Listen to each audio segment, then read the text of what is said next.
I recently put up a poll on my community page asking you all if I should review the new album by Amorphous or Revocation, and you all picked this one, although it was kind of close towards the end. I'm glad you did, because I've been a fan of this band ever since the Outer Ones, and I reviewed their previous album, Netherheaven, and I actually bought that one on CD, and as you can see, I am a fan of this band.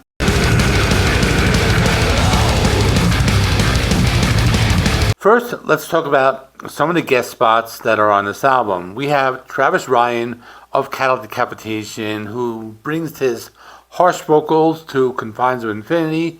Johnny Davey of Job for a Cowboy does his vocals on Cronenberg, and the legendary Luc Lemay of Gorguts lends his presence to the epic closer Buried Epoch. And there's Gilad Heckelseman, an Israeli-born jazz guitarist, who plays on this instrumental later on. I thought it was cool that the band has some guests. I know they have done that in the past.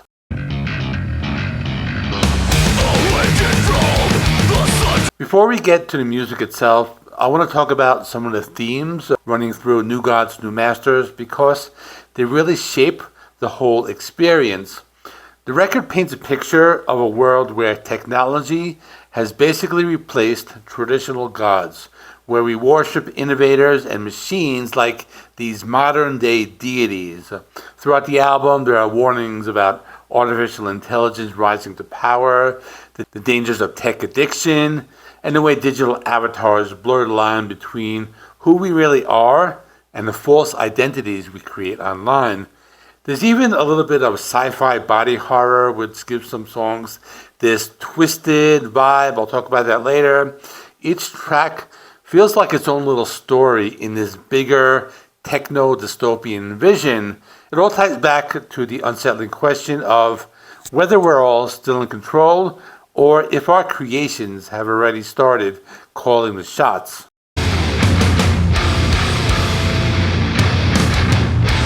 So how would I describe this album? I would say similar to the other albums. It's techno death metal. They add elements of thrash, some progressive metal. I noticed they had moments where they slowed down the pace at times, but in general, the album is very aggressive from start to finish. Before we get into that full track-by-track breakdown, let me give you a taste of the different surprises that are going to be on this album. So, right from the opening seconds, the band throws you into a storm of technical riffs and punishing drums, but that's only the beginning.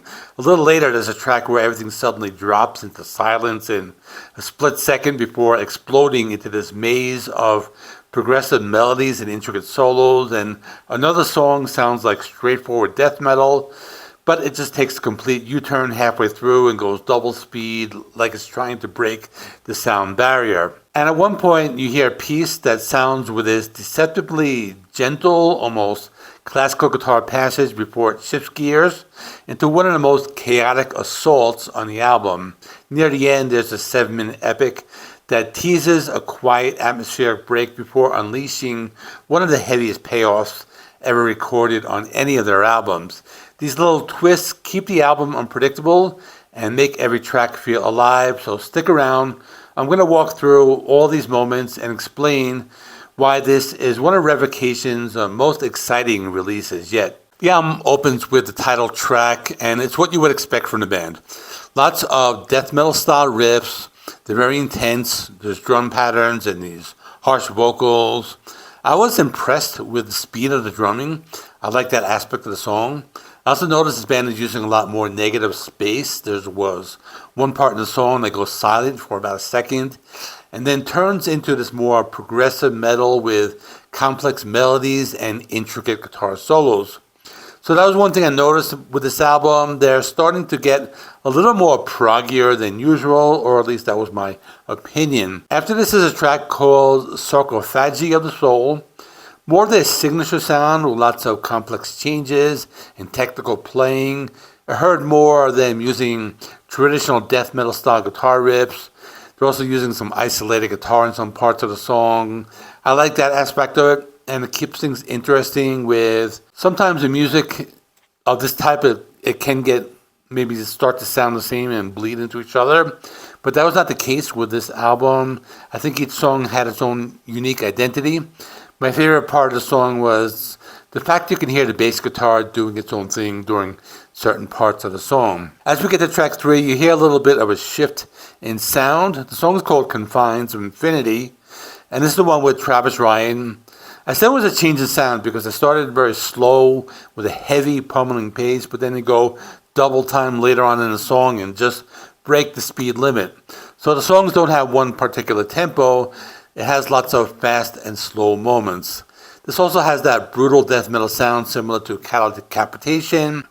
I could pick out Travis Scott's vocals in the second half because I remember his unique type of Green Goblin style vocals from listening to the last album of his band. Later on in the album, there's a track that feels straight out of this horror movie, full of these grotesque transformations, unsettling imagery, and it's almost like these horror movie stuff. But I'll break down that song later when we get there. But before I get there, I want to talk about the bass guitar because that comes back in the next track. And the next song on the album is called Dystopian Vermin. It's just some traditional death metal at first, or that's what I thought at least.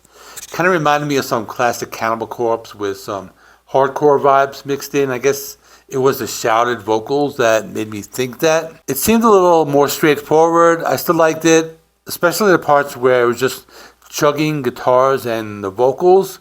Compared to the others, this seemed like they were going for a simpler approach, but it was a good song.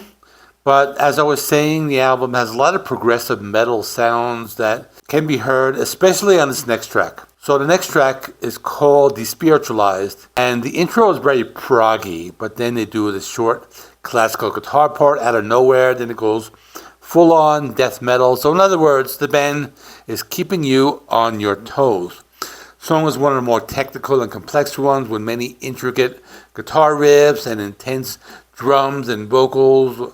By the way, we're at the halfway point of the album, so do me a favor and hit the like button. But anyway, in terms of the song Despiritualized, it's another banger.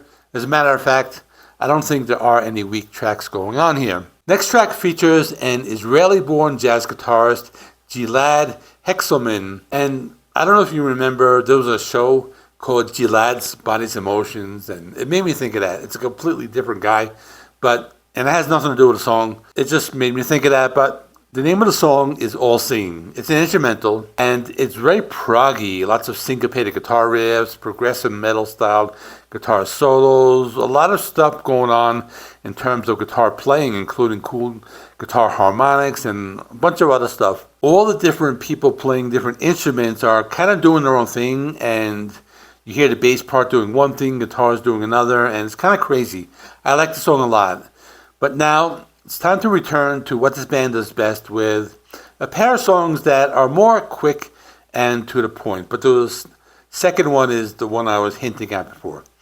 But first, I want to talk about a song called Data Corpse, and it has some straightforward death metal. It's mostly a death metal song, but has a lot of that progressive metal sound with lots of different changes and lots of melody in the lead guitar playing. This one has some of that suffocation style brutal death metal sound, so I like that. But the song I was hinting at before is called Cronenberg, featuring Johnny Davey from Job for a Cowboy. This is another one that's just straight to the point, very fast and heavy death metal, lots of brutal guitar riffs, lots of brutal vocals, a very intense sound overall. It's pretty straightforward. They're not really doing anything out of the ordinary, but it's still good if you like that straightforward death metal. I think that's what they're going for in this one.